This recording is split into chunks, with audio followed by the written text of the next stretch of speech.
Khalid. Welcome to the Graps podcast. This is a Double or Nothing review / a bunch of other shit that we're going to talk about. We may or may not have just fucking had enraging technical difficulties, but we're here. I made it work. Some call me a technical savant. All right. I guess just firstly, I already know, but what are your thoughts overall on the show last night? Rated out of 10, you know?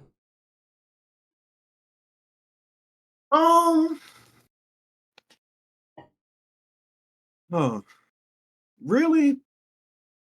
I give it about a smooth, 8.5 out of 10, 8.5, 8-ish, 8.25 maybe. That's I about like, where I'm at as well. yeah,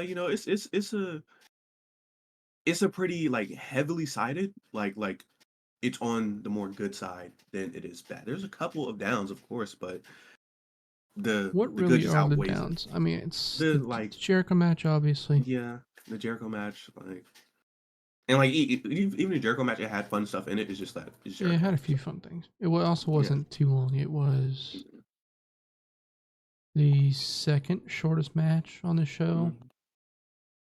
Yeah. But yeah, I mean, overall, I think fucking pretty great show. Maybe a little too many stories. Cut it out. Let's. Anyways. I literally I just saw that tweet before you texted me. I was like, oh. Yeah, what a dumbass take, huh? But yeah, let's just fucking start. So the pre-show was a pre-show. It was fine, I guess. But the big thing was that they announced the Owen, and the winners of the Owen get a world title shot.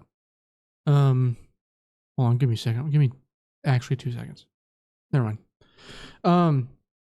Yeah, they get world title shots at All In, and yeah, I have gone ahead and written down my brackets. Oh, he has it on paper. I have Lord it on have mercy, paper. he's a worker. Oh my god, Dave Meltzer? Holy shit. Khalid is just gonna make it up, I guess. I'm free balling, yeah. So I'm gonna deliver my men's one first, and while I'm doing that, think. Yeah? Okay, yeah. So the left side of the bracket, I have Hangman versus Shingo Takagi at Forbidden Door. We're up. Okay. The bottom part of the left side, I have Brody versus Ospreay. We're up. On the top right side, I have Kyle O'Reilly versus Danny Garcia. We're up. And then I have Bryan Danielson versus Roderick Strong on the bottom right side of my bracket. And then I have Hangman beating Shingo and Ospreay beating Brody. Predictably. Kyle beating Danny Garcia and Roddy beating Bryan. I had to get Kyle and Roddy part 2. Okay. I had to. Hangman and Ospreay. I have Hangman beating Ospreay. Fuck you guys. And then I have Kyle beating Roddy. So I have Hangman versus Roddy as my final. That's fucking sexual. And then Hangman wins. Which I do think he would go on to win the world title and face Bryan Danielson at Wrestle Dream. I said that last night multiple times. Yeah, I think I really want that to happen. I think that'd be fucking awesome. As Bryan's go away match, that'd be beast. But also, I mean, we get Hangman Shingo, Brody Ospreay, Kyle and Daniel, and fucking Bryan Roddy in their opening rounds. Fuck me, bro. I mean, jeez Louise. That's pretty tantalizing. Yeah. Okay, so just going off the hip. Go ahead. That is a very very banger heavy tourney, especially basing off last year. If they decide to do those first 3 matches outside the Forbidden Door one on that first collision, that's an all-timer collision right there. So yeah, that's a nasty card. So thinking about, just processing it all, you can't base it off the past because the rewards is now it's on another level. Before it was just it was just a fucking cup. The cup. Winning in honor, Owen Hart, and the foundation and all that stuff. Beautiful. But now there's a world title shot at All In. So now, the people who were in before, there's no guest Johnny Elite or anything like that. We're not doing that this year. So starting out, we're gonna go top left. First match at Forbidden Door. We're gonna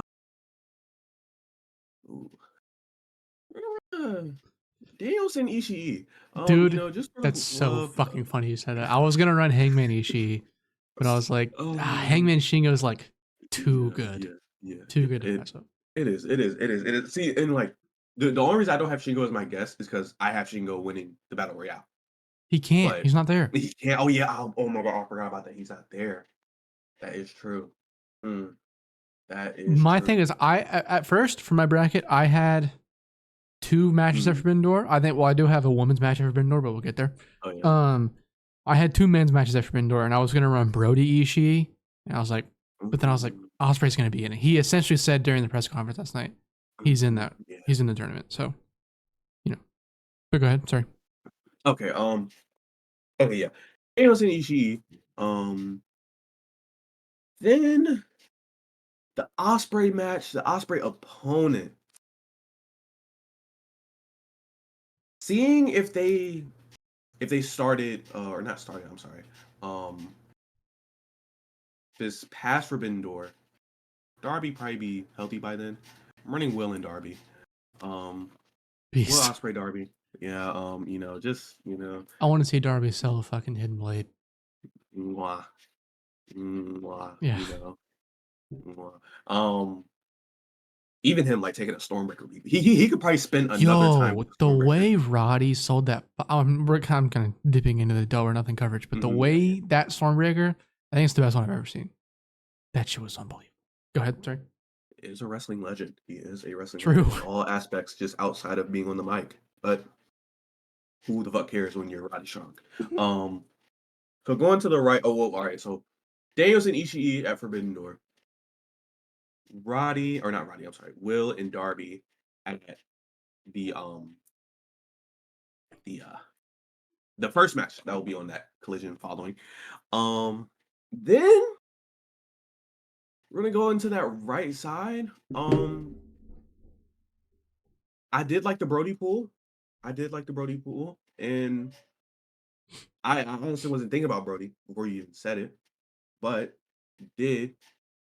Give me a big man brawl. Give me that Brody versus Lance on the top right.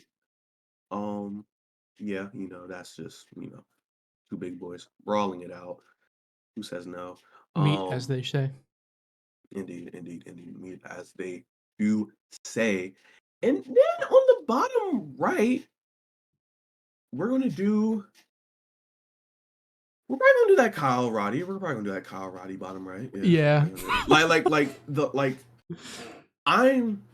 I'm using this tournament the same way like they kind of did like Samoa Joe and Punk, where they had Joe and Punk in that the 3-man earlier that year, and then they ran it back for the Owen. Basically what I'm doing here. So we're gonna slap that Kyle Roddy 2, where Kyle does win. Brody wins his match. Kyle and Brody. Then on the other side, run it back. On the other side, Hangman wins his match. Ospreay wins his match. Hangman Ospreay. And then from there, we got Brody and Kyle, Hangman Ospreay. Now, okay. So like, the obvious person to have challenge for a title at All In is Ospreay. Yes. But seeing as this is what I want. Yeah.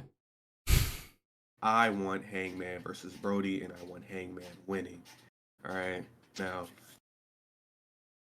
and to be fair, I'll even go even further. I want Hangman to have the title. Like Hangman, he's. I've been saying this like. It's been a while now. Bro. Yes. I mean, I know it's been like. Full Gear 22. He won. It's been 2 years. Yeah. But I mean, like, we didn't. The thing is, bro, his first reign being short doesn't bother me at all. It was first reign. He's young, and I'm not pressed about it. His second reign though needs to be like a substantial reign. I think like it needs to be MJF's type reign. That length, I mean, not in quality. Do you think if Hangman does come back, he's like, I gonna be heel Hangman, right? I hope so. I hope so. But Hangman heel, not like in the elite. Yeah, Hangman as a heel, like Stan Hansen, badass, beating the fuck out of people. Like that's the only way I'll really. That's the Hangman I want. I don't want fucking in my feels. I'm an alcoholic Hangman. I don't want fucking. I'm the elite. I'm hanging with my best friends. I'm goofy. I'm funny. No. Make the mustache bigger and start killing people.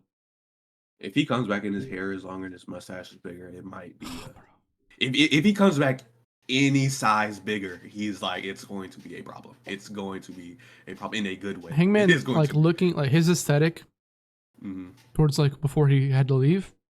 It's like one of the coolest wrestlers ever, dude. Yeah. So fucking beast. Definitely. Yeah, I would definitely have Hangman winning it all though. Men's side. Now you can get to your women's side. Now. Here we go. All right. Top left after Forbidden Door, I have Willow versus Suzuki. We're beasting. Bottom left, I have Mariah May versus Queen Aminata. I could run it back. Run it back. Yeah. I was thinking about that like last night when I was watching Tony's presser. I was like, yo, Mariah Aminata. Go ahead. Mariah and Aminata is like the women's version of fucking Kyle and Roddy for us. It is. I have on the top right, I have Rio versus Emmy. The bottom right, listen, this is lore that I'm going in, okay? A little bit of lore. Sky Blue versus Chris Statlander. I have something going for this. Top left, I have Willow beating Suzuki. Bottom left, I have Mariah beating Aminata. Top right, I have Riho beating Emmy. And then bottom right, I have Chris beating Sky Blue, obviously. And then I have Willow beating Mariah. And then I have Chris beating Riho. Those are the two women Chris just beat that Willow beat, but Chris lost to before she turned, you know? Lore. Okay. I'm booking things. So my finals are Willow versus Chris Statlander. Willow wins. She beats Tony at the fucking All In. You know what I mean? That, I feel like, makes sense in the fact that, like, we're getting to the end of Willow and Chris. Like, we're fucking taking care of the Willow and Chris story while still forwarding Willow towards the world title. Yeah, definitely. Because that, for me, after what I saw last night from Willow, brother. Strap the rocket to the fucking moon. Yeah, it'd be nice if they were to get that going, like, as soon as possible. Yeah, fucking Wednesday, bro. Like, yeah, that would... Like, Tony should have a promo, and Willow should come out and be like, I'm coming for that shit. And then after that, she can get attacked by Chris, you know? Like, that kind of thing. Build both of them at once. Because both of them need to be taken... Like, Chris and Willow needs to be taken care of. It deserves that. That story's, like, big enough for that. But Willow can't just remain stagnant. There's no fucking... Oh my God. Willow getting the title at All In, and then they're having, like, Willow versus that Chris match at, like, Wrestle Dream. Yeah, bro. Run it back. Yeah. Oh, fuck yeah. Dude, they should just fucking... Oh, brother. They should just, like, redo Hangman Swerve, but, like, run the match at Wrestle Dream between Willow and Chris, and then run a fucking death match at Full Gear. Yeah. Imagine those two in a death match. Yeah. They've always done they've always done death matches as a tag team. Yeah. So them doing a fucking full-fledged death match. Makes sense. It only oh my God. If there's two women that would need to have a singles death match, it's in them two, bro.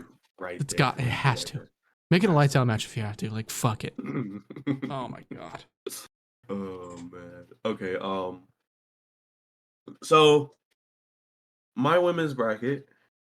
I'm gonna be using people. I'm gonna be having Megan Bain in mind, even though she's not like, God, I hope you so. know, yeah. She's not like she's signed, of course, but she hasn't been on TV. But we're just gonna say in the next month she gets on TV. Okay, so well, in what way I don't know. I would hope it'd be Mercedes Bodyguard, but if not, or Chris, kind of not tag teaming with Chris, but like just the homie, you know, Chris, Megan, Stokely, Beast. Okay, got you. All right. So starting out top left, Forbidden Door. We are going to run. Ooh. There's a couple names that came to mind that I was like, oh baby. But then I was like, I was gonna say Willow and Azumi, but then I was like, would they send her to challenge for like the heavyweight title? I don't know because they care about that kind of thing. So like, well, like kind of, not really, but pretty sure after Forbidden Door it's probably going to be Mina and Tony. Mina and Tony, yeah. Yeah, it's probably Mina and Tony. If they want to make it a three-way and put Azumi in there, I wouldn't mind. I'm not going to be too upset with it. Mainly because like the Stardom wrestlers, they know how to do the multi-man matches a bit more than like the Western just like crowd like wrestlers in general. They really know how to do the 3 women, the 4 women matches. So I wouldn't mind Tony, Mina, Azumi world title at Forbidden Door. That wouldn't be a problem to me. But for the Owen, starting out, I don't know if I want. Do I want it to be Willow?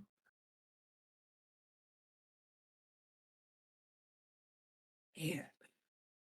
Damn. Fuck. Because like, oh my god, like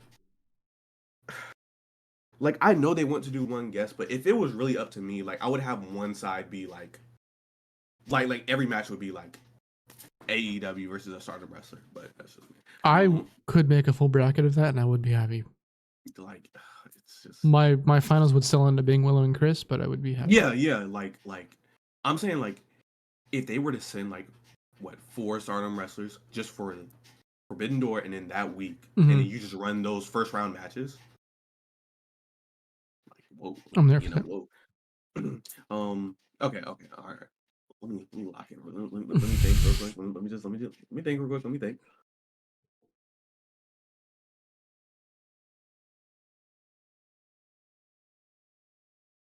Okay. I got it. Forbidden Door. We're gonna do Mariah. Yeah, we're gonna do Mariah versus. We're gonna do Mariah versus Ciori. We're gonna do Mariah versus Ciori. We're gonna knock that out first. Beast. Mariah versus Ciori. Ciori is basically like woman Shibata at this moment. Like it's like her kicks are just so fucking strong. She's fucking insane. Run that. And then under that, Willow and Aminata. You know, that's real. Just good, just good everywhere. Yep. Then on the other side, we're gonna run. We're gonna do Ooh, if Athena is back, that's I know. I really wanted to put Athena in there. Yeah, I almost didn't put Aminata in there because she's doing like all the ROH stuff. Yeah, but it's what I want. So yeah. Okay.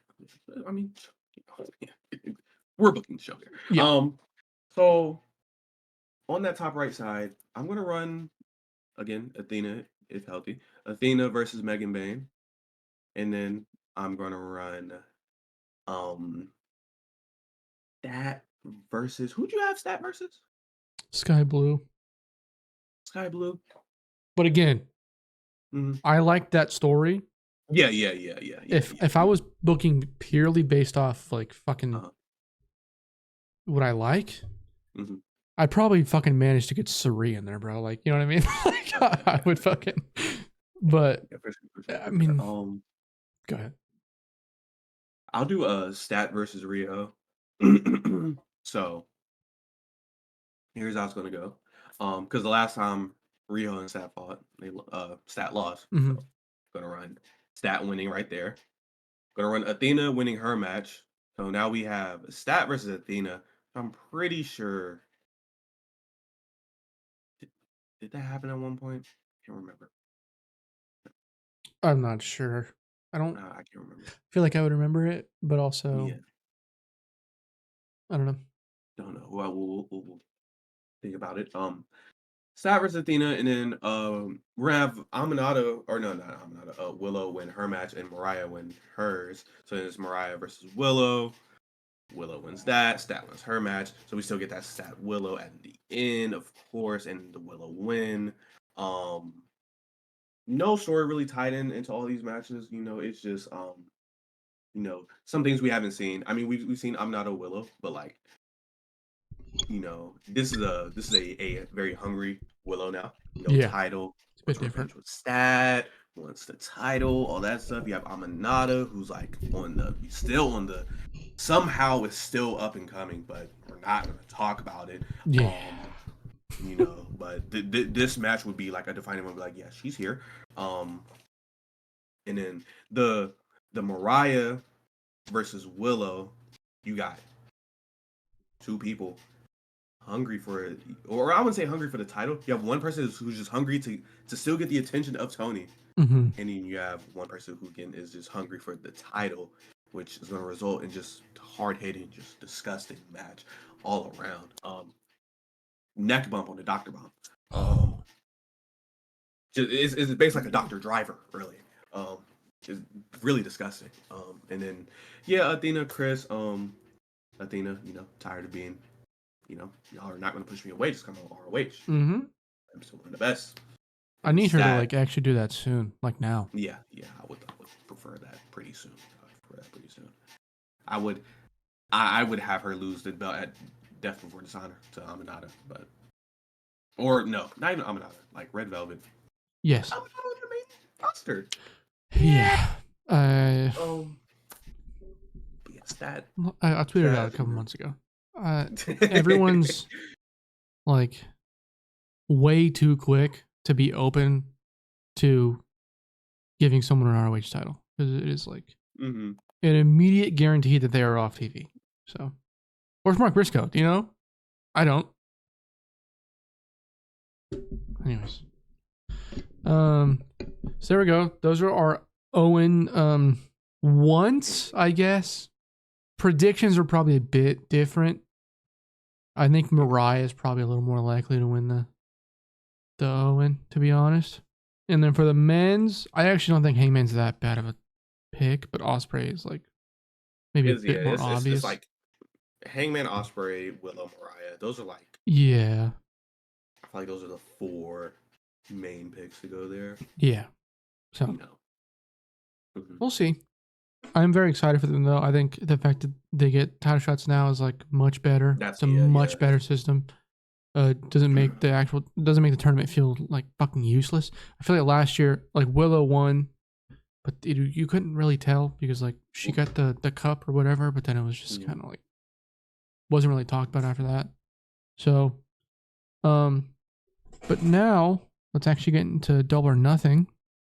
We don't have to talk about the pre-show. Fuck that shit. Opening match, AEW International title.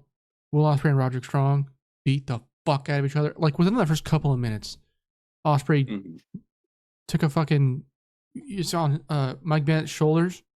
Doomsday. It was like it was a doomsday suicide dive.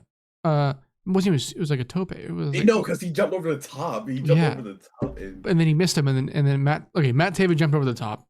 Matt Taven and Mike flipped him, and then and then Ospreay just landed on his fucking head, actually on his head. And Matt Taven took a fucking horrible fall. landed. He hit so hard. Oh my god! It was really bad. Like I got a bit scared for Taven. I thought he fucking. I'm always scared when he does that jump. When he I mean the one that he did against Orange. Yeah. Or like he went through the table. But like he only went through like the bottom part of the table. It was like, oh my god! Awesome match though. Yeah, the chops in this match were fucking absurd. Ospreay almost hit the fucking Tiger Driver 91, but then he stopped himself.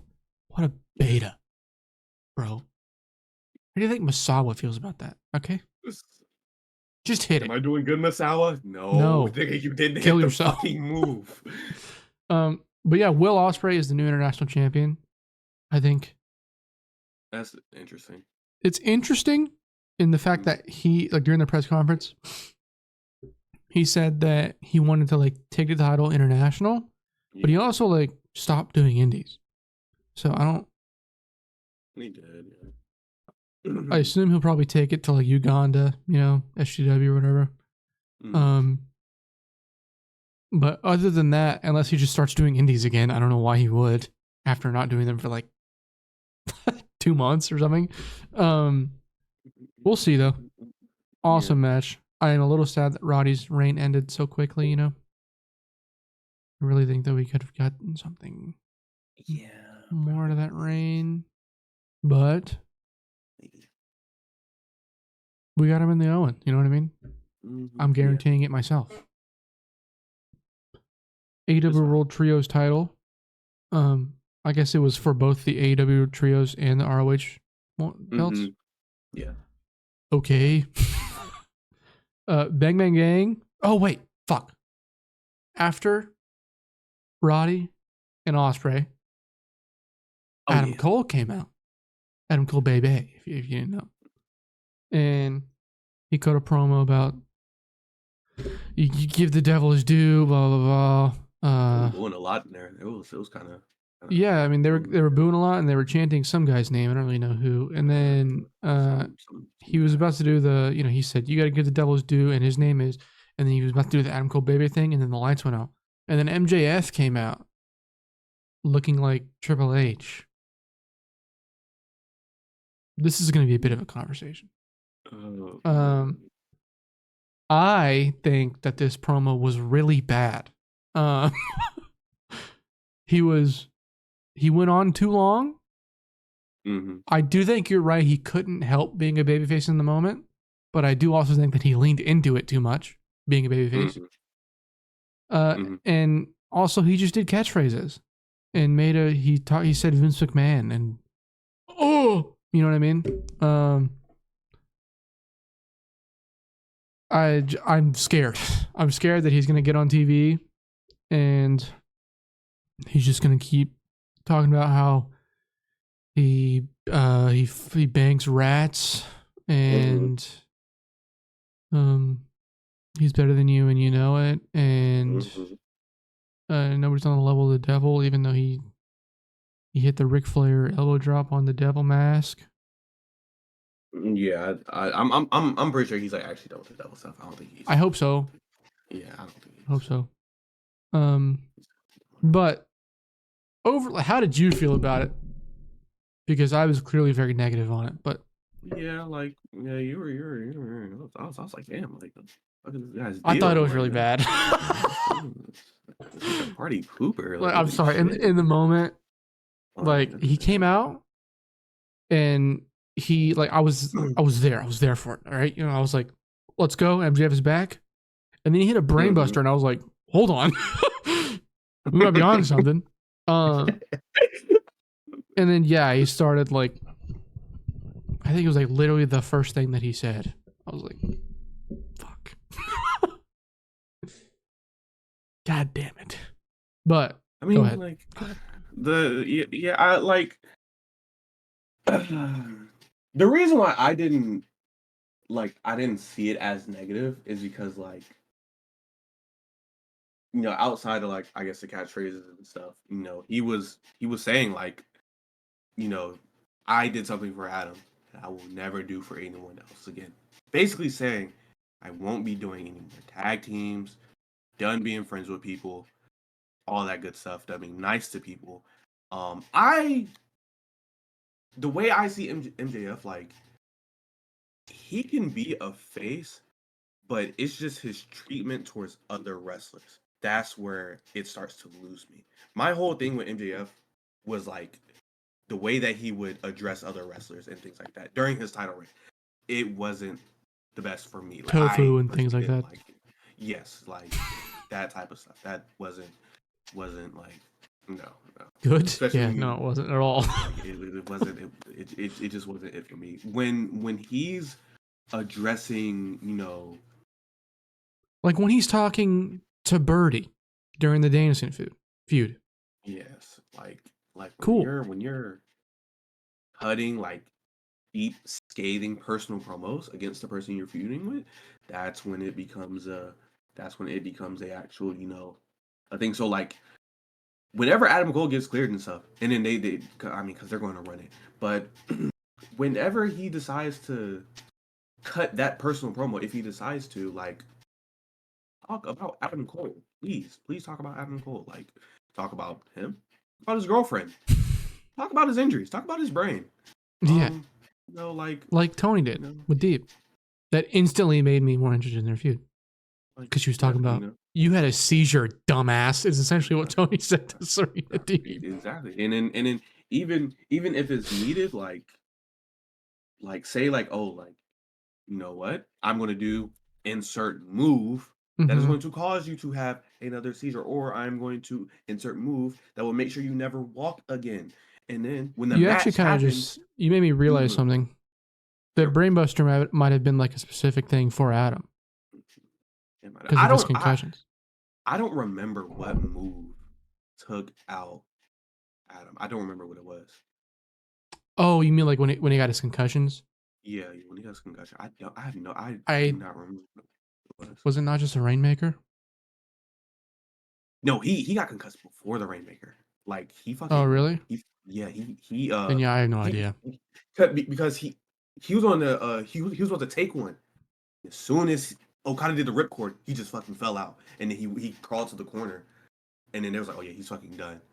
So then Jay White did a half and half, or he did something to Adam, and then hit the switchblade on Hangman on Okada, or Hangman or Okada. I forgot who got pinned, but yeah, I forget what he got injured on. I mean, I don't remember either, but I kind of hope. I don't know. I was gonna say I hope that MJF just uses the Brainbuster as a finisher, because the Heat Seeker kind of fucking sucks, and he used to do a submission move that also just wasn't great. Salt of the Earth? Huh? Salt of the Earth? Yeah, that shit. The arm bar. Yeah, it just didn't look great. It also just like, I didn't associate it. I think so many of MJF's matches end screwy that it's hard to like see his finisher and go, oh fuck, that's his finisher, unless it's the Heat Seeker. That's like a bit of a specific move, like too specific of a move. But for his armbar, it just didn't really work. Doesn't fit him. But I'm hoping that you're right. I'm hoping that whenever he gets to like weekly TV, he's my thing is like the aesthetic change is weird to me. Like the fucking combat boots and the cargo pants and the Triple H jacket. It doesn't fit him really. Like, I don't have an issue with him being like in a suit wearing Burberry prick, I think that fits him so much better than what he was wearing last night. I never had an issue with that. It was just the catchphrases, like I said, I mentioned to you specifically, like the promo whenever, like the first promo that Cole cut after he broke his foot and Joe came out. Mm-hmm. That shit was fucking rancid. Way too many catchphrases. He called Samoa Joe like Samoa Doughboy or whatever the fuck. Mm-hmm. Oh my god, stop. He brought up like his the sweet tooth thing. That, but then he also like, I don't know, it was just a lot. It was a lot. Yeah. I hope like the point in his feuds that like they become personal, that should just be what all of his feuds are. Yeah, because like before the MJF feud was like, it started out funny. MJF was doing boring shit, like funny, goofy stuff. And then something happened to where it like he changed and it like became personal. That's when he would start being like vindictive and a psychopath. That should just be him always. That's the best part to your feud. Make that the whole feud.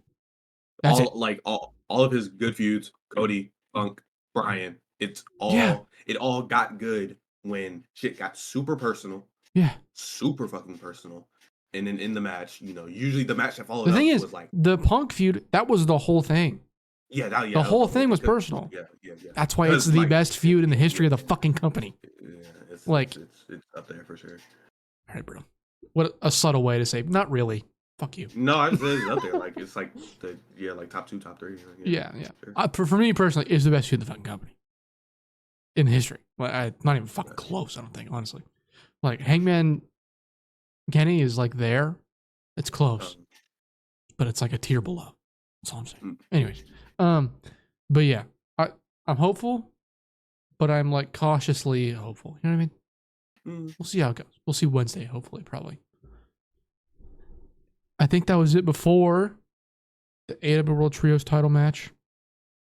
Bang Bang Gang versus Death Triangle. Good match. I loved Penta and Rey Fenix's gear. I think it was like kind of Batman inspired. Fucking ruled. I don't know if that's what it was, but it was sick as fuck. I think Rey's was like because his is like Two-Face. Oh, like, really? I believe it was. I believe that one side it had like a white chunk in it, like Harvey Two-Face. Oh, okay, that makes sense. I know like Penta's with like usually he has like this part covered with a different color than what the rest of his mask is. Yeah. It was like a bit more. It was like thicker, so it kind of looked like Batman. Anyways, but yeah, good match. Dude, the guns bumped like fucking crazy in this match, and it was awesome. They were going crazy. Yeah, they were selling like Pox Germans. Like death. It was awesome. This is like a very, very good showing for them. The Bang Bang Gang won because, guys, Juice Robinson's back.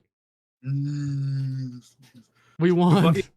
The fucking camera was on the outside after fucking Penta and Ray did the Fear Factor. Yes. Ray did the shit out to the ring. Pac was finna go do his Black Arrow. And all you hear Juice. The camera's not even on the ring. You just hear Juice. He looked to the ring. Pac just damn near broke his neck, because Juice just pulled his ankle, made him fall. All you see is a big white guy with floofy fucking hair and a fat beard jumping up all around everywhere. You're like, holy shit. Dude, when he picked up Jay and he had him up and he was like fucking gyrating his hips. It was so funny. I missed him so much. Yeah. I'm so happy that he's back. Genuinely, I'm so happy he's back. I almost put him in the Owen, but I was like, he would just get beat first round. I don't really want that, But I'm so glad he's back. Made me so happy. I immediately tweeted, "This is the return that fucking matters." Like I said, love Juice. I'm so happy. Genuinely so happy. Women's World Title match: Toni Storm versus Serena Deeb. They had an okay one. It was kind of like definitely got better towards the last like 4 minutes. Yeah. But kind of a lot of back and forth. Like a lot of back and forth. A lot of back and forth. Serena Deeb was doing a lot of it. I mean, like by back and forth, I mean like legitimately reversal, revert, like back to back. Which, by the way, the finish for Roddy and Ospreay had a lot of that. It was like just back and forth a lot, and then that shit was beast. That ruled. But this was the entire fucking match. But still ended up being a pretty good match. I enjoyed it. Toni Storm won off of a fucking Storm Zero off the top rope, and then another one, which beast. I wish Serena started having hold on, give me a second. I wish Serena sold it as if she was having a seizure. I almost said I wish Serena just had a seizure. But I mean, she's also married to a pedophile, so maybe you know what I mean. Yeah, this is a good match, though. Pretty good match. The fucking Tony took the I don't even know what Serenity calls the move. I know ELP does it. It's his finisher. He crosses the arms. He falls for face first. Oh yes, Did that yes. shit Oh, on the on the apron. apron, yeah. Yes, and Tony fucking just said Hardest part of the fuck, turning ring. my head. Yes, she said fuck it. Face first. On Yeah, the she apron, went then like another dead one. first, like face first. Yes. Was crazy. That was nasty. Yeah, good match. I was gonna say something else. I completely fucking forgot. Oh yeah, Dee was like confused when the crowd was booing her. Mm-hmm.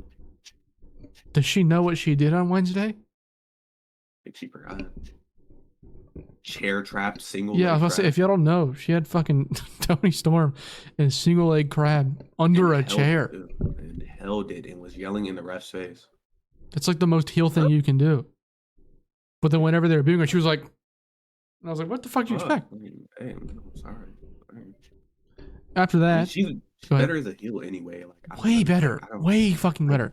And the Tony gimmick works better as a face. So I don't know why they just didn't. Anyways, they should have just treated that as a double turn. The crowd was reacting in a specific way. Deep should have worked heel this whole match. It would have been a lot better. Orange Cassidy versus Trent Beretta was after that. If I'm missing anything between matches, let me know. I don't know if I am. I don't think you're missing anything. There wasn't too many things that happened in between matches. Yeah, it was a lot of stuff early in the show. Orange Cassidy and Trent Beretta had a straight up wrestling match that was pretty okay. It was like just a long TV match, really. They were doing some sick shit.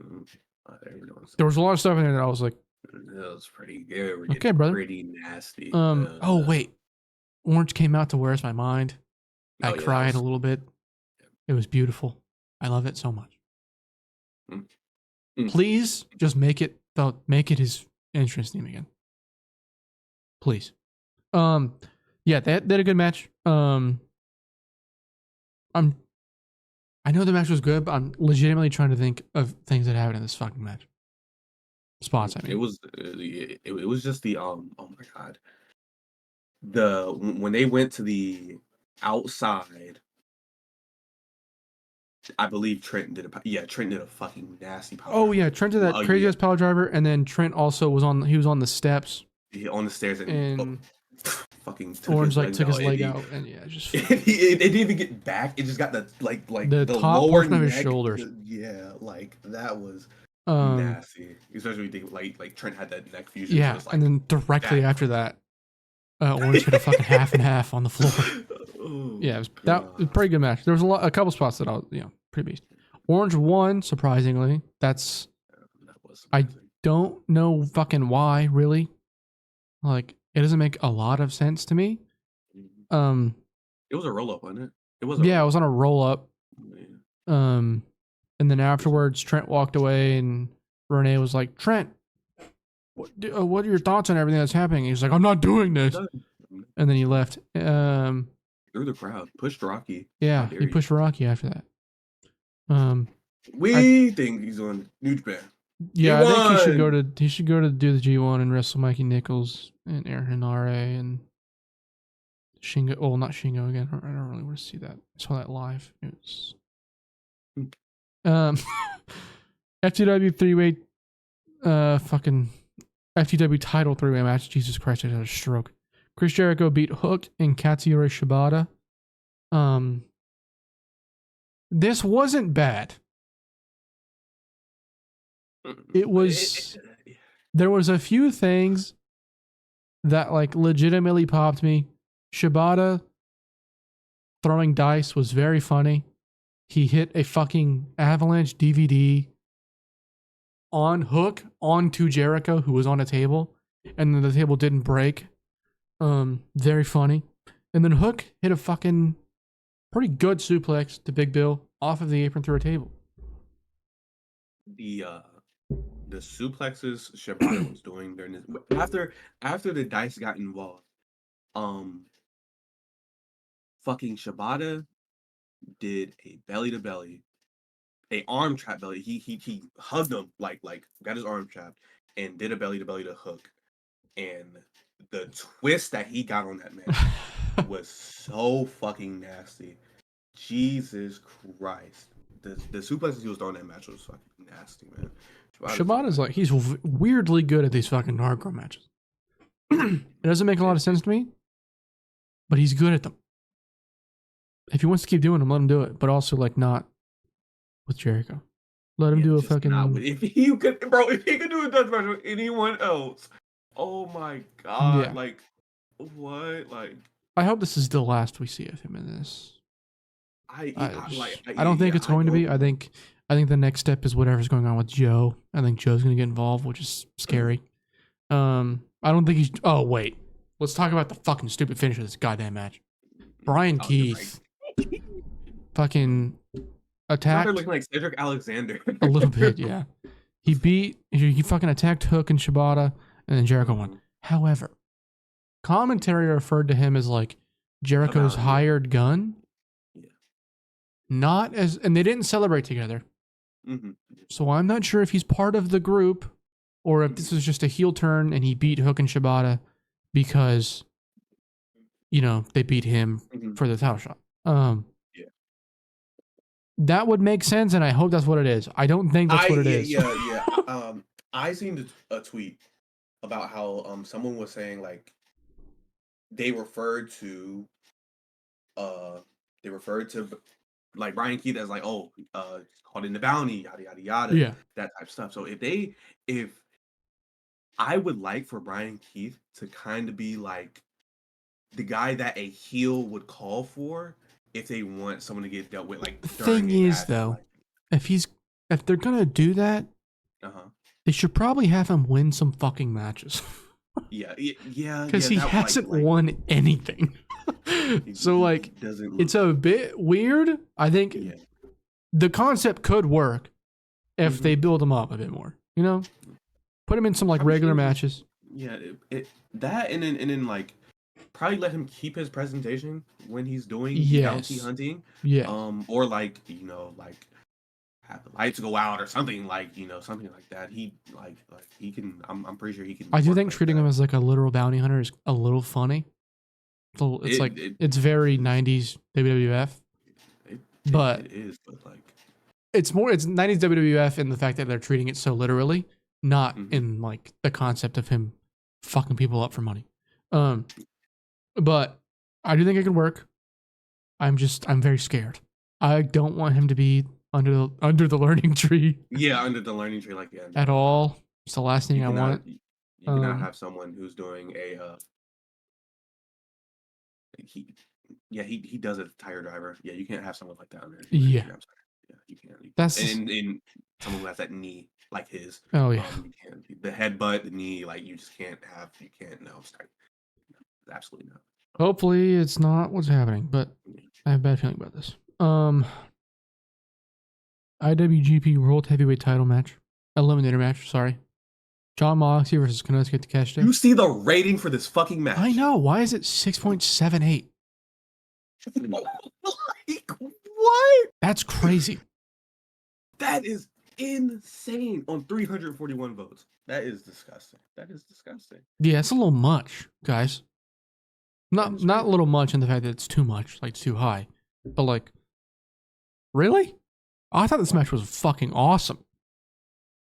John Moxley was committed with his life to sell that left arm like it was immobile. And it fucking ruled. He did this whole match on one arm, which makes him beating Takeshita feel a little fucked up. But I think him beating him shows that it was political. The fact that it was made an eliminator match. But fucking whatever, I guess. But yeah, Takeshita did. What the fuck? I said Takeshita. I combined his first name and his last name. Takeshita did some crazy limb work in this match. It's like, not that I did think he had this in him. I think it was just surprising, like how well he did this. Yeah. You know? Yeah. He like I said, he did. Like I told you earlier, he did that fucking like arm bulldog thing. He was like, Mox had the long ass bandage, and oh my god, Takeshita used the bandage to like fucking wrap it around his neck and choke him and shit. I I loved that the bandage stayed on the entire match, even if it was just like it just slowly. It was slowly coming off, but it was always there. It was awesome. It's like, I think personally, I don't think people like really understood, or it's not that they don't understand, but like they're thinking too much about Mox winning and not about Takeshita losing.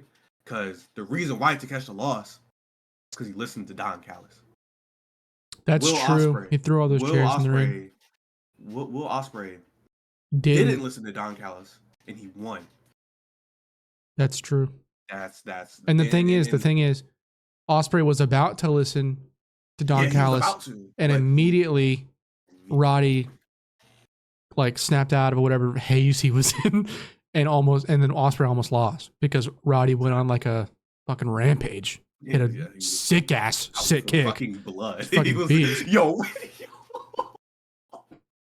Bro, when he did the combo, oh my god. Love when he does gutbuster, sick kick. No, the Olympic slam, gutbuster, sick kick. Oh my god. But yeah, that's like that's like my main takeaway from that makes more sense. Yeah, is like Takeshita losing. It wasn't.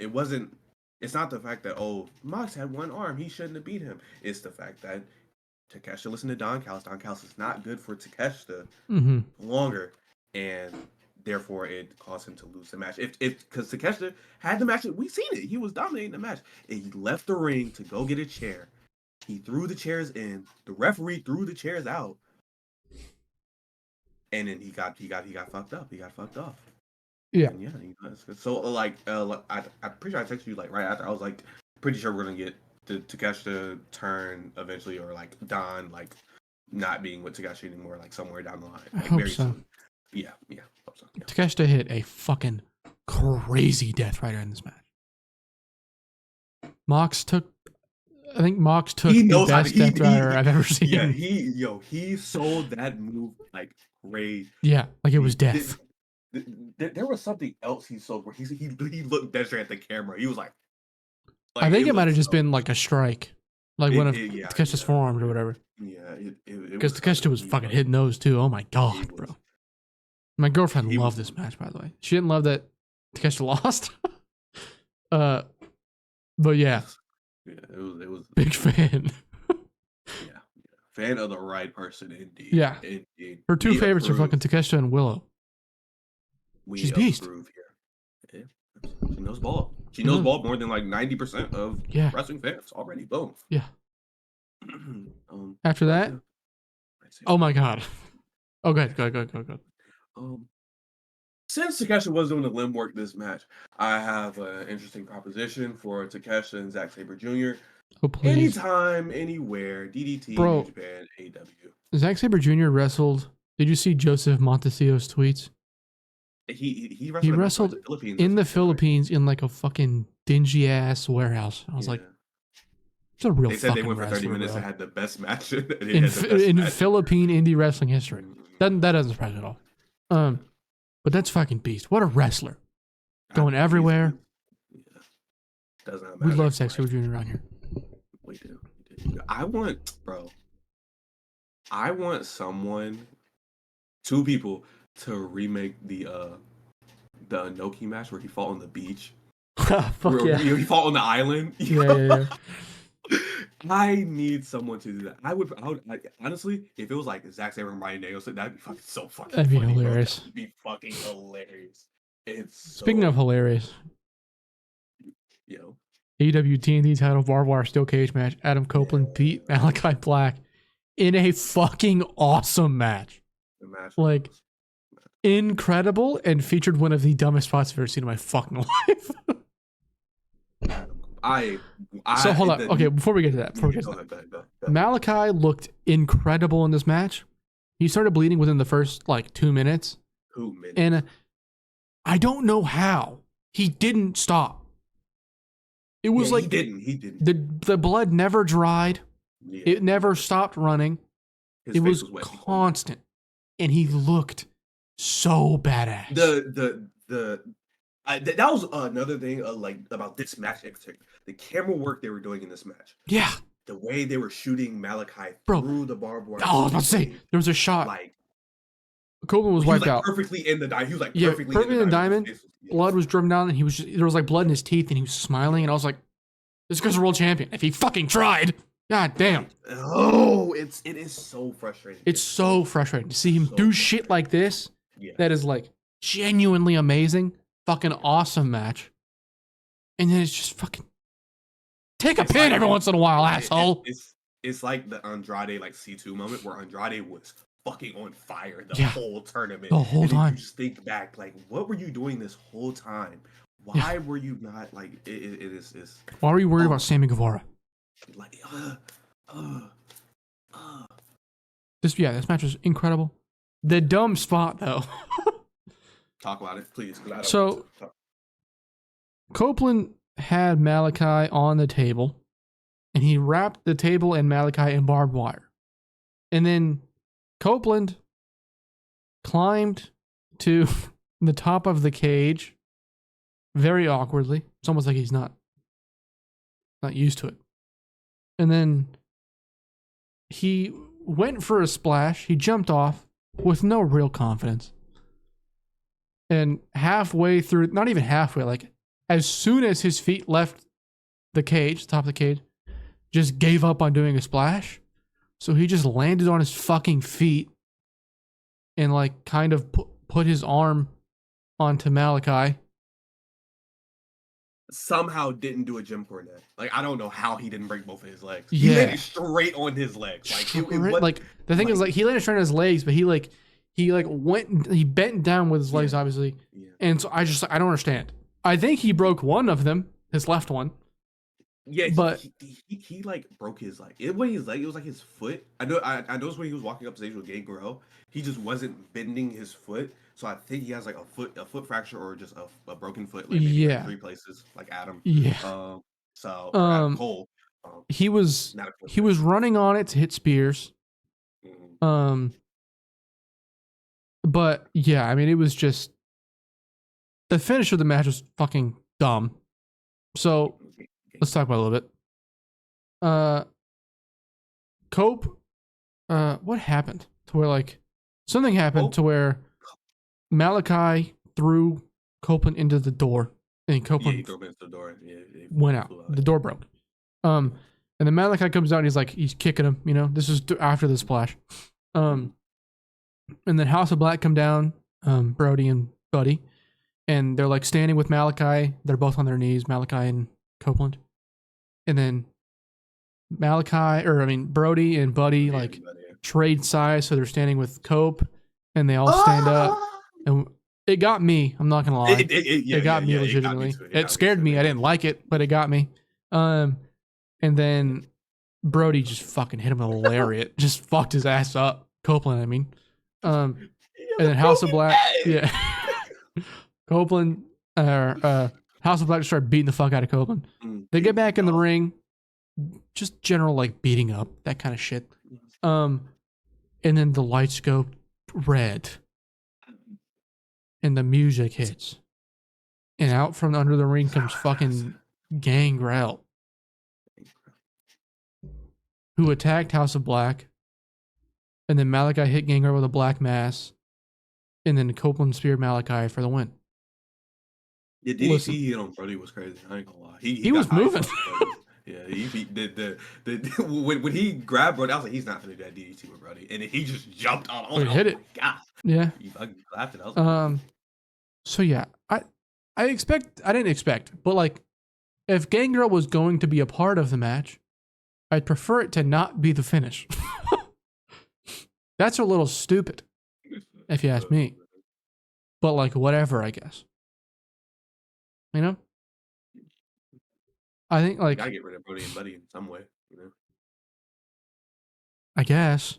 Yeah, like it's you got one old guy versus House of Black. You gotta get rid of Brody, and Brody is basically 2 people. So you're really done with a 4-man. You're right there. You know. It's fucking raining right now, bro. Oh my god, it's raining. I know you said you didn't like or you didn't like the tease when it was happening before we even figured out. But now that Adams won the match, I mean, it doesn't matter now because now they're all in this. They're all on this little Brood thing now, right? House of Brood. No. They're in the House of Brood now, man. Adam Copeland came out to fucking South of Heaven by Slayer, and they actually let it play the whole time. Yeah. And I was having the time of my life. More of that, please. They did. Did they play? They did it at WrestleMania. Yeah, but it was like they didn't let it play. They got to the part where he says, "Before you see the light, you must die," and then it played like a couple seconds after that, and then it went to "You Think You Know Me," but it went to Metal Dingus. Yeah. Another thing, if Copeland has to vacate this title, which it feels like he's going to have to, just based off of like how he was walking, no way he can fucking like continue holding that goddamn title. If he comes back in like 2 weeks and he's wrestling a match, I'm going. That's a bit different. I'm going to believe he's in the Illuminati. Yeah. Because like, there's no fucking way. Like, no way you're walking. So I think he's gonna have to vacate it. In that case, hey man, Konosuke Takeshi's right fucking there. Please give him a fucking title and let him have matches weekly. It's absolutely enraging how limited that man's string time is. Stop. It needs to be weekly. Dynamite or Collision, he needs to be having these matches. He's too goddamn good to waste his fucking prime. Fuckers. Anyways. We're not Takeshi versus Kyle, buddy. Yeah, man. Takeshi versus Roddy. Takeshi versus Roddy. Let's get Takeshi Darby again, because I said so. And then like, if you want to have him lose a title somewhere down the line, man, Roosh is there. Roosh is right there. And Roosh is right there for the next man to get the title. Like, or like, really, I wouldn't mind if Darby won it again from Takeshita. If they wanted to like actually build a rivalry out of that, that'd be awesome. And then Roosh can fucking kill Darby for it. Yeah. After Adam Copeland and Malachi Black was the AEW TBS title match, Mercedes Moné versus Willow Nightingale. Willow looked fucking awesome. So fucking sick. This match was very, very, very good. I loved 99% of it. Dude, I was thinking about this when we were talking about it, or we were just talking about the show. Remember when Willow had Mercedes in the ankle lock, and she was just fucking kicking Mercedes in the fucking oh my god, bro! And then she had like a random DVD into the fucking DVD into the corner. Oh yeah. And then she fucking oh my god, she had Mercedes up, like her leg was like folded behind Mercedes' back. She picked her up on the apron and dropped her on her ankle. Yeah. Oh my god, bro. Holy fucking shit. Willow was on fucking fire. Mercedes also looked great. Like, she was both these ones. I like her. I like her whole prerogative of the match, of her targeting the same ankle that Mercedes injured. Yeah. Like herself. Yeah. Yeah. I liked that they decided to go with that and have that be, like, this could be what loses Willow the title. Yeah. And that was very, very good match. I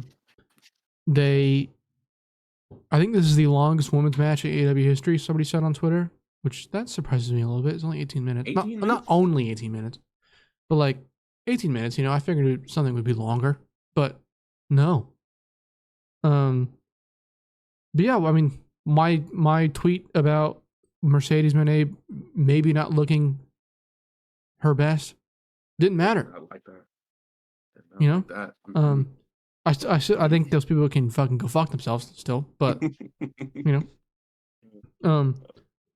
like we were talking about earlier, Willow at this point needs to be fast tracked to the world title. Not fast tracked, but like it needs to be made clear that is the plan for me to be happy. I'll talk about this. The finish of the match, I think, was kind of bad, both in execution and also just how it happened. It just fell flat, kind of. It fell flat, but also Mercedes winning clean isn't the best. It kind of makes me mad a little bit. I'm not like livid. The match was incredible. I can't really be that mad. But like, I think it should have been clear that Mercedes turned heel, and I think Mercedes should have had somebody as her heater. I think it should have been Camille, somebody to interfere, or Megan Bain. But whatever. We'll see what happens. But then after the match, 9/11 happened. 9/11 happened again. They hit. This time it was worse. Again. It was worse than the actual 9/11. Soak started verbally lambasting. Verbally assaulting. Put him in jail now, by the way. Because who the fuck is short little bitch. Yeah. He started yelling at Willow, and then Chris was like, "You sit your ass down, you rat." And then they walked out, Willow and Stat, and nothing happened. No, actually, Chris, she did the Steen Generico spot. She threw Willow onto the ground. Did she hit her up and then give her a ripcord? Okay, I was about to say, did she hit a move after that? She did, right? Yeah, she did a spinning lariat. Spinning lariat, yeah. Then she flexed her big muscle. And then bro, and Stoke put his fucking head on her. Put his face up. This was crazy because like this sounds it's kind of fucking pathetic, but Willow and Chris were like walking up the ramp and my heart started to beat so fast. I was like, no, bro, come on. Like I knew it was going to happen. Even when Willow came out, you seen the black gear on Chris. He was like, oh. Immediately. I was like. You were like, oh. No. What the fuck? And like, I don't know if this is tied into Trent, but Trent also had black gear. On tonight he had black and red. Black and red, yeah. And they changed his theme and stuff, and it's all like all black and stuff. I think it might. I don't know if they're tied together, but I do think Chris is going to bring up that. Yeah. Fucking not promo, Trent's but whole, like Trent's whole just like ordeal with. Yeah, after Trent turned on Orange, they posted that thing on social media. And in that, Trent whispered into Chris's ear, you have to live your life, Christine, or whatever the fuck. I think that's going to be brought up. Hopefully. I mean, it would make sense. But we'll see. I am very sad. I think this should just fire up Willow more. Like, yeah.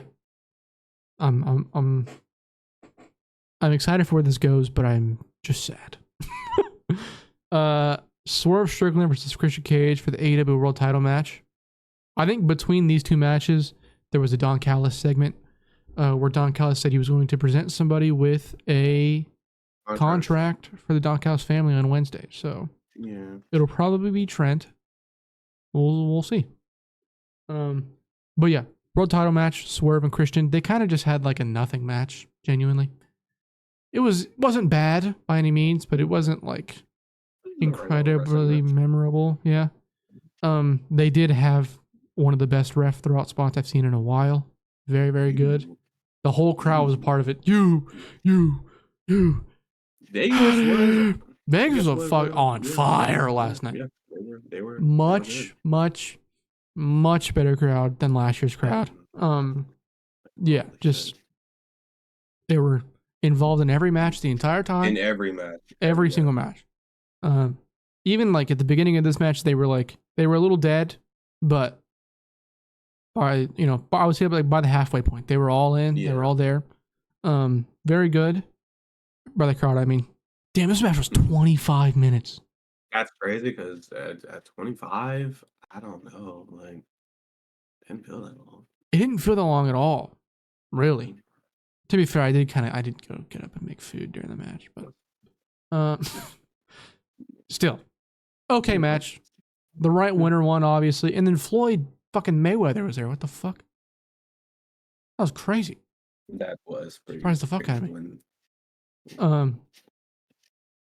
Yeah, I mean, there's not much to say about this. I'm not gonna lie. It was just kind of, it happened. I think little match. Christian tweeted out, "I will be AEW World Heavyweight Champion." I think eventually that is going to happen. That would be perfectly fine with me. Like, what if Christian Cage wins the Owen? He should be my fucking Owen. There was I didn't even think about even like putting Shibata in mind. Like I didn't either.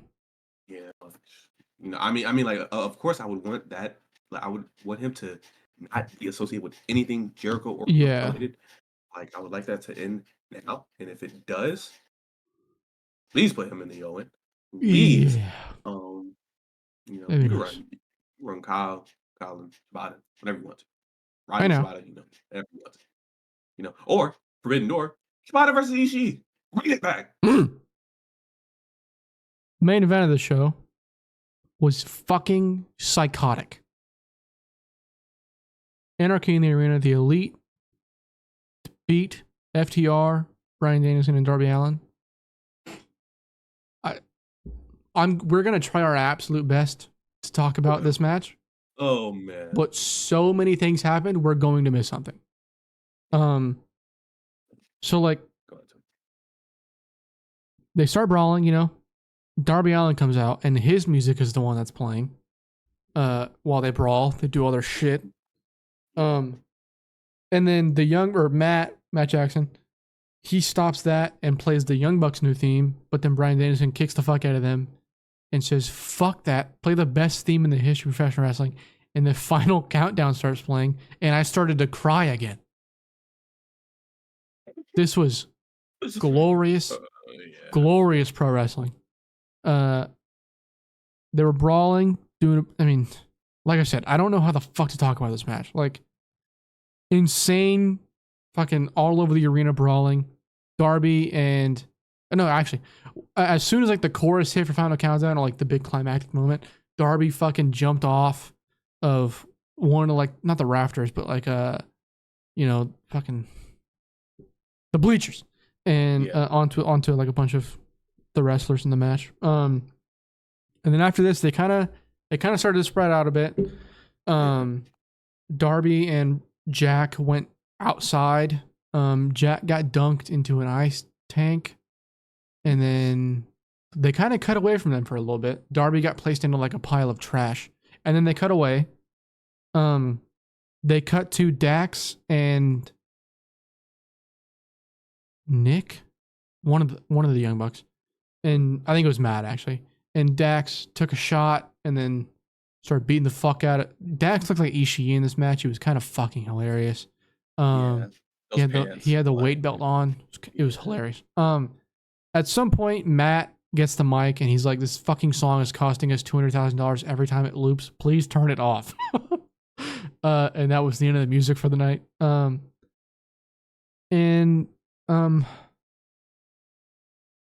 Just continuous brawling. At some point, Bryan kind of gets taken out. He's bleeding somehow. I don't really remember how he started bleeding.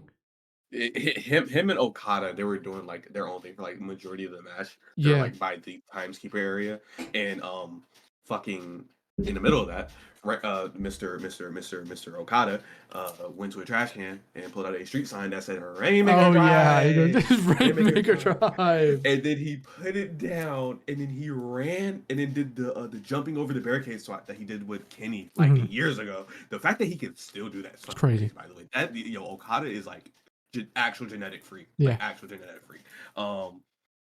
Did that? Okada. The man, first ever no DQ match for him, and he did his. It was hilarious watching him work this match. Yes. Well, I mean, like there's more stuff. So like I'm gonna let you like cover like. You go ahead, rant however you want. Oh, okay. Well, there was a point later in the match. I'm not gonna say like all the stuff that happened, but they gave this man Okada a fucking sleeve with thumbtacks on it. Oh yeah, he had a Rainmaker with fucking a sleeve that had tacks on it. What the fuck? Yeah, I was like, I was like, is that a sock? And then I realized, I was like, wait a minute. It's like a shooter's sleeve. So I'm trying to think. There wasn't a whole lot in between what I'm trying to say and what I'm trying to get to. So, I mean, there was a lot, but it wasn't the crazy shit that I'm about to say. So, we cut backstage. Jack Perry, or no, at some point, Darby comes back. Hold on, fuck's sake. Jack drives a fucking bus into the pile of trash that Darby was in, and then they cut to Jack in the bus. First of all, it's a short bus that says scapegoat. Scapegoat is scapegoated. He's him in House of Torture has scapegoated the fucking bus. And they cut to Jack inside the bus, and he is just fucking passed out. He died. And then later, just continues brawling. Darby comes back. Yeah. Somehow he's alive. He gets thrown onto some chairs, and then he kind of just disappears. No. He gets thrown onto some chairs, and then the Young Bucks drag him to like the Cody Vader, the Bucks Vader, whatever the fuck. And they put him in there, and then he just kind of slowly goes down. Like, look down, put the screen down. Yeah, and then they got the chips. They got Bryan Daniels. They was doing shit to Bryan Daniels on the fucking chips. Oh yeah, right. The Tony Khan driver. They hit Tony Khan driver onto the fucking poker chips. Nick Jackson like jumped off the stage onto the poker chips, and then Cash took a suplex into the poker chip and broke it in half, I think, or like just dented it or something. Yeah, he's just saying it. Yeah. And then I mean the biggest spots. Jack Perry is soaking wet. He's walking through the backstage area, and he sees Tony Khan and Gorilla, and he grabs the little fucker.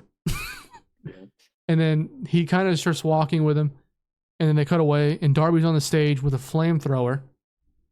And then out from the tunnel comes Jack and Tony Khan, and Darby fucking sets Jack Perry's legs on fire. Jack is doing the fucking flailing and shit. He's freaking the fuck out. And then I think like the cue for the Young Bucks to come in is whenever Jack started like stop, dropping, and rolling. And then they sprayed the fuck out of him with fire extinguishers. And then Tony Khan was just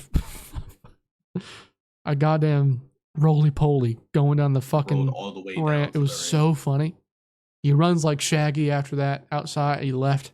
And then they fucking hang Darby by his feet upside down. And I think before that, actually, Dak started to like mount a bit of a comeback. He starts fighting, and then Matt hit him with a fucking exploding chair. Yeah, hit him with a exploding chair. FMW, brother. Still alive. I hope Anita's proud. And then they hung Darby by his feet, and they super kicked him in the face. It took his mask off, first of all. With thumbtacks on the bottom of their fucking Reebok pumps. They pumped it before they even did the kick. Yeah, before they did the kick. And then shortly after that, Danielson comes in, gets all the finishers hit on him, and then he gets pinned by Jack Perry. He did he hit Matt, I believe. He was doing his comeback kicks and all his stuff, but he hit Matt with a Busaiku knee with the chair. He was holding the chair. He ran up and he fucking kneed him in the face. Yes. And Matt was. It was Nick. Oh, Nick. Yeah. It was Nick. Before that, before he hit him with the chair. Yeah. Wait. Go ahead. He took off Matt's shoe and he hit. No. Matt super kicked Nick. Like he was holding Brian on accident. Yeah, and that's what caused him to start leaking in the first place. He actually kicked him in the fucking face. Yeah, and then he got hit with the fucking Busaiku with the chair. That was crazy. And then Perry somehow burned a lot. Came down there, fucking Raven, and then fucking hit the finishing knee. There was a point in between the chip spots and the flamethrower where Cash got put on the table, and then Dax was on the table off the stage. Believe it was yes, the Swanton spot. He did the Swanton, and Okada did the elbow drop. Fuck the table. Through the table. Yeah. Fuck crazy, fucking insane. Yeah, I mean, it's so much shit. So much shit happened in this match. Very, very hectic. It was like 30 minutes of just dudes rock. Like, it was absolutely so much stuff happening in this match. We talked about it last night. I think the rankings of the 3 Anarchy in the Arena matches are the first one, the third one, and the second one. Those are like the 3. This was like definitely way better than last year's, I'm not gonna lie. It's going to be very hard for somebody to beat the first one. The first one it had the vibe to it. It was different. Like it was just, it'll be hard to beat that one. I feel like this one had more shock factor. It was more about like, but I think this is like speech was hard to watch type stuff. Yeah. I think the vibe of them wrestling to this might be a hot take. The vibe of them wrestling to Wild Thing is better than them wrestling. I think if they continued Final Countdown, it would have been better. But they stopped Final Countdown, and most of the match was without music. The first Anarchy, the first match, it was a pretty large chunk of the match. Was with Wild Thing playing, which is the perfect song for this fucking match. I think Final Countdown's close, but Wild Thing just in the terms of in wrestling lore has way too much behind it. In terms of, for me at least, I'm a fucking FMW mark. So like, I was gonna say not to be people know, but Onita, I mean, come on, brother. But I mean, still, this match was fucking awesome. I think people that said that Mercedes and Willow should have main evented, calm down. I don't. If they would have put on another match after this, the crowd would have been fucking dead. So let's calm down. They probably could have did Swerve, Willow. Yes. Then the fucking. I think that would have helped. I think it would have helped Swerve and Christian more, like the most, because the crowd was pretty dead for their match. For the first like 3/4 half of it. But yeah, very good show. Like we said earlier, like 8.5 out of 10, something like that. Yeah, I mean, I think after the show we were talking about where this ranks among our top AEW pay-per-views. I don't think it's in my top 5. Just thinking about like Forbidden Door and all that stuff as well. But I think like top 7 or 8. I think it's pretty safe. Good pay-per-view, very good. Now to cap off this show, the Battle Royale for whoever is going to wrestle Swerve for the world title at Forbidden Door is this Wednesday on Dynamite. Do you have that tweet of all the names that will not be able to be in the Battle Royale? I tried to find it and I could not find it. There's a list of guys, I think 10 guys or whatever, it's like there's a New Japan show that's like 10 hours after Dynamite. That it's like legitimately impossible for these people to be in this match. I know Shingo's there in Japan, I mean. I think ZSJ is in Japan. And just some other guys. But for me, I mean, I'm hoping that it's going to be a New Japan guy. It would only make sense. So, was Ishii on that list? I don't think so. I'm looking for it right now. Ishii would like be who I would want, I think, out of the guys that can do it. Him or Yoda. Him or, Yoda Tsuji. Yeah. One of those two. Yeah. CMLL, they did okay, so Hechicero. I sent you that CMLL tweet from it was like 2 days ago where they had the World of Time, the Praying Hands, and the Wizard. And in Lucha Blog, they said that the hands means Mystico, the Wizard means Hechicero. Now, I don't know if that is in reference to a singles match that they're going to have at a CMLL show, or if that means they're going to make an appearance at AEW. Either one, I mean, I'm there for it. But yes. if they can get Mystico or Hechicero to do this battle royale. Yeah. And then win it. And then we get Hechicero or Mystico versus Swerve. Yeah. You know, that would be great. That would be wonderful. I mean, realistically speaking, I don't think it's going to happen, sadly. I would love for it to happen, but the people who will not be in the match, or who will be in New Japan, but won't be able to make AEW, Zack Sabre, Shingo, Naito, Callum Newman, Hanare, and Yujiro Takahashi, and then all the juniors. So all other juniors are in the tournament right now. So then I mean, yeah, really, it's just kind of it's Ishii and Tsuji. Yeah, I think I'm leaning towards Tsuji. Yeah, being the guy. It's I had a list, or like I sent you a list of like everyone who's like is available.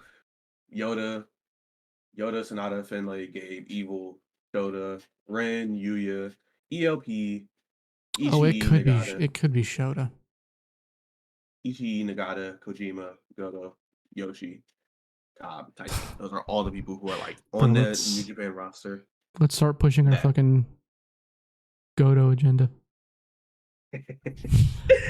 Oh man, like if Goto's gonna win anywhere, it'd probably be here before he wins the New Japan. So go ahead. I am looking forward to it though. Like I think it'll be cool to see whichever New Japan guys in there. Maybe there's multiple, I don't know, but whichever New Japan guys in there have like mini singles matches with whoever is in this casino match. And it's not even a battle royale. It's one of the casino matches that they had. No. It's the gauntlet match that they did at the Daly's place. That's what I mean. It's one of the it's one of the casino gauntlet matches. Yeah. That wasn't a casino thing. It was just like, oh wait, no, it was, but there wasn't like no Joker thing involved. Yeah. Yeah, it was just like mystery guy. Yeah. So we're not going to know who the fuck comes out. It's going to be awesome. Yeah, it is. This is a great concept. Like this needs to be like a staple of AEW. Genuinely. So yeah, I mean, this seemed like it was a long ass show. I don't know if it was. An hour and a half, probably. Some shit like that. But yeah, we will see y'all sometime later this week, I would assume. This has been Dynamite. Yeah, no announcements for Dynamite, by the way. Yeah, nothing for Dynamite. So, we might do a Dynamite review. I'm not sure. I think maybe our next show could be the Forbidden Door thing I was talking about, where like we put together actual Forbidden Door cards, like realistically. We'll see how that goes.